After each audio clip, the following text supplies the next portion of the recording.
a very significant boost in the fishing opportunity, particularly for those that fish for mackerel, which is mainly off the western seaboard of Ireland, the west and the northwest. We've succeeded in getting the allowable catch increased from 174,000 tonnes up to 299,000.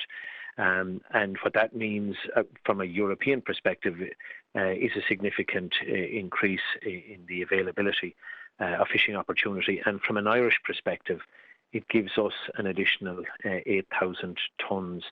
The fishing sector has faced, over the last number of years, and particularly this year, some very significant negative headwinds. And you include in that now the uncertainty from the war in the Middle East and the impact that it's having on the price of fuel.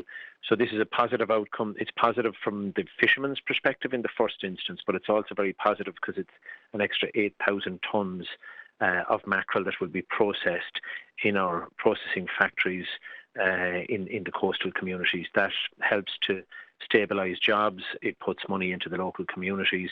And therefore, it's a very welcome development. It's something that's hard fought. We've been working on it over the last number of months, and I'm very pleased with the support that I have gotten from other member states in trying to achieve this situation. Ireland has a very significant part of the overall European quota for mackerel.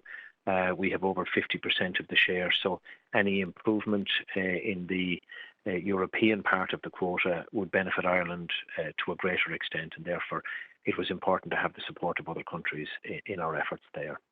And while this is a relatively good news story and it's been welcomed by the Seafood Ireland Alliance, they have also said that while this will bring short-term stability, it does not resolve long-standing quota imbalances, and claims that the Irish fleets are still facing the loss of more than half of their quotas from last year following earlier cuts. So, look, it's a small bit done, but I'm sure you'll acknowledge a lot more to do. No, I absolutely agree. Whilst this is a welcome development, it by no means resolves the crisis in the fishing sector.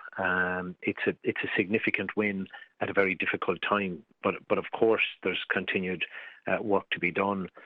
We expect later this year that there will be a review of the common fisheries policy.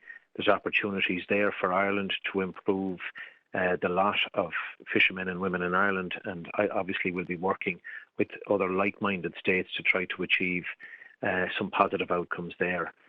But I do recognise that there are very significant problems in the sector, and we must continue to work with them. And as you know, I established earlier this year a task force to deal with the fallout from the quotas cuts generally across the fishing sector. That work is underway, and I'm hopeful that it will report later in the year, hopefully by the end of June, and we'll be looking at a package of measures to support all aspects of the fishing sector, both the smaller inshore fishermen, who are a key part of our mix. Up to 80% of our fishermen are small-scale fishermen based inshore with relatively small boats. But the bedrock of those coastal communities, providing employment to those communities, and therefore, we really need to continue to work with all sectors of the industry.